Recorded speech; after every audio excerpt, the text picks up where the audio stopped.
Social media is everywhere these days. It seems like it's becoming a natural part of our life that's necessary to take part in a typical college social life. Who's doing what? And where are they doing it?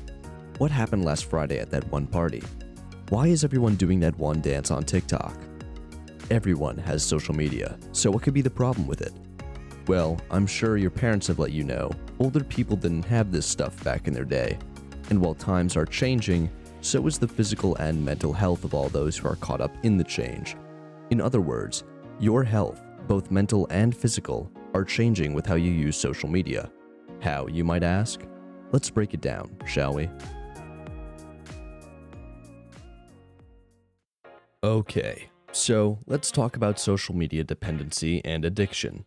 Realistically, you might either think that you're totally attached to your social media outlets, such as Snapchat, TikTok, or Instagram, or you might think that you barely use them at all.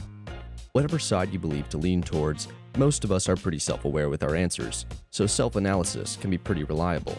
In fact, in a 2019 survey done by Statista, 40% of young adults stated that they were somewhat addicted to social media, and 5% stated that they were completely addicted to social media. That's almost half of the surveyed population. In other words, social media addiction is an extremely common problem among its young adult users. And if you don't know where you stand, just take a look at the integrated features that your phone has that can track your social media usage, such as Apple's Screen Time feature. A study from 2018 published in the Journal of Social and Clinical Psychology states that 30 minutes a day is the ideal amount of time to be spending on social media, as it can lead to significant improvements in well-being. Not only is addiction extremely common to young adult social media users, but so is cyberbullying, even among college students. While different from forms of cyberbullying found in high school environments, cyberbullying is still just as, if not more, impactful among college students. Cyberbullying in college tends to take the form of outing of personal information, such as psychiatric conditions or sexually transmitted infections. Cyberbullying also commonly takes place among college students in the form of sexual harassment or aggressive criticism of oneself.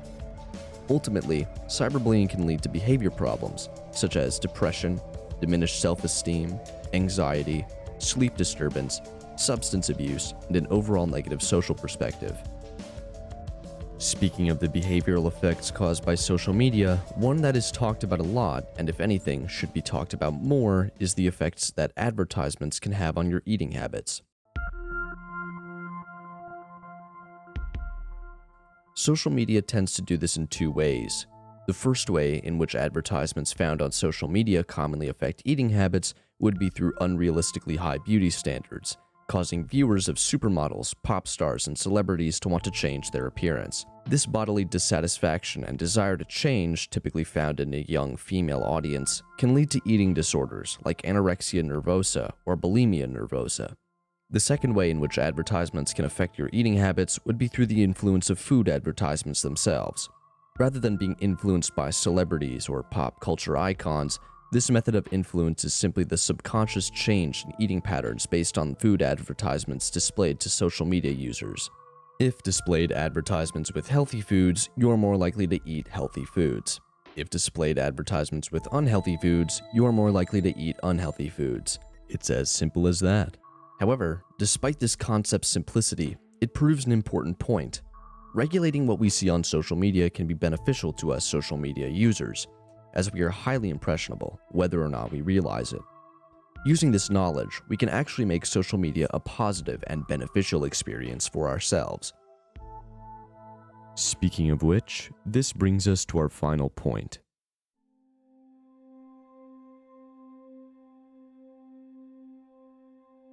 With the understanding that certain aspects of social media can be engineered in a way that benefits us users, there are more positive aspects of social media. Part of providing information is dispelling myth, and one extremely popular myth would be the increase of violent behavior and sexual behavior that comes with social media usage. This is false. In regards to rising violent behavior, more and more recent studies show that there's a lack of any significant causal relationship between violent media and violent behavior. In fact, a study in 2018 found an inverse correlation between violent media, such as video game-related content, and violent crimes among adolescents. Similarly, Studies are unable to conclude that there is any correlation between sexual media exposure and an increase in sexual behavior. Researchers believe that this is probably due to constant changes in what is socially acceptable in terms of sexual content, as our culture and time period rapidly change the social norms of our society. This lack of correlation between violent or sexual content and violent or sexual behavior is more of a neutral aspect of social media, as it isn't a negative factor of social media, but it doesn't present any sort of positive benefit either. However, its neutrality in and of itself should be viewed as a beneficial aspect of social media use, considering that a beneficial social media experience would be one that either positively affects the user's behavior or has no effect at all. Overall, there are many various aspects of social media that could qualify it as a hindrance to health and productivity of its users, but there seems to be just as many benefits as well.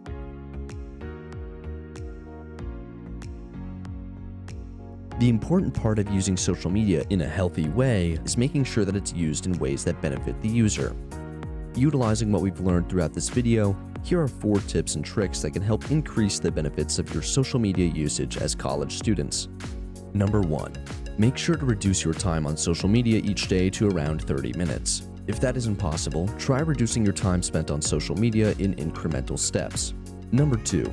If threatened or cyberbullied online, don't be afraid to reach out to others that you trust, such as family, close friends, or a counselor. Number 3. Attempt to limit your exposure to advertisements.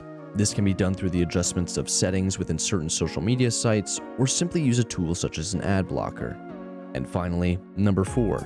Beware of what type of content you are intaking. If you personally feel that the types of media that you are exposed to is changing your behavior in a way that you don't like, attempt to limit your exposure to said media. I hope this helps provide a helpful overlook into how your social media usage can affect your mental and physical health. Thank you all for watching.